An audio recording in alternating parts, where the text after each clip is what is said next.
అయ్యా ఇప్పుడే cinema premier చూశాను. నాకు మేజర్గా ఇందులో నచ్చిన aspects BGM and cinematography and last 40 minutes అన్న. లాస్ట్ 40 మినిట్స్ నేను లాస్ట్లో చెప్తాను. ముఖ్యంగా తమన్నుకి కాంపిటీషన్ రెడీ అయిపోతుంది. ఎక్కడి నుంచి తీసుకొచ్చాడో తెలియదు కానీ మ్యూజిక్ డైరెక్టర్ని అండ్ సినిమాటోగ్రాఫర్ని చాలా బాగా తీసుకొచ్చాడు విష్ణు.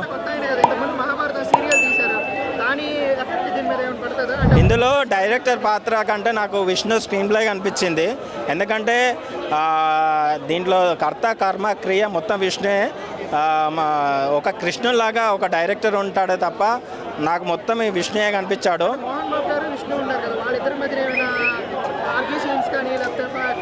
లేదు మోహన్ బాబు గారి క్యారెక్టర్ ఎంతవరకు చూపెట్టాలో అంతవరకే చూపించాడు. మోహన్ లాల్ గారి క్యారెక్టరు రియల్లీ సర్ప్రైజింగ్గా ఉంటుంది. అండ్ విష్ణు గారు ఒకటే చెప్పారు, ఏ క్యారెక్టర్ని ఎంతవరకు చూపెట్టాలో అంతవరకు చూపించారు. కాజల్ అయితే కాజల్ స్క్రీన్ ప్రజెన్స్ అయితే చాలా న్యాచురల్గా ఉంది.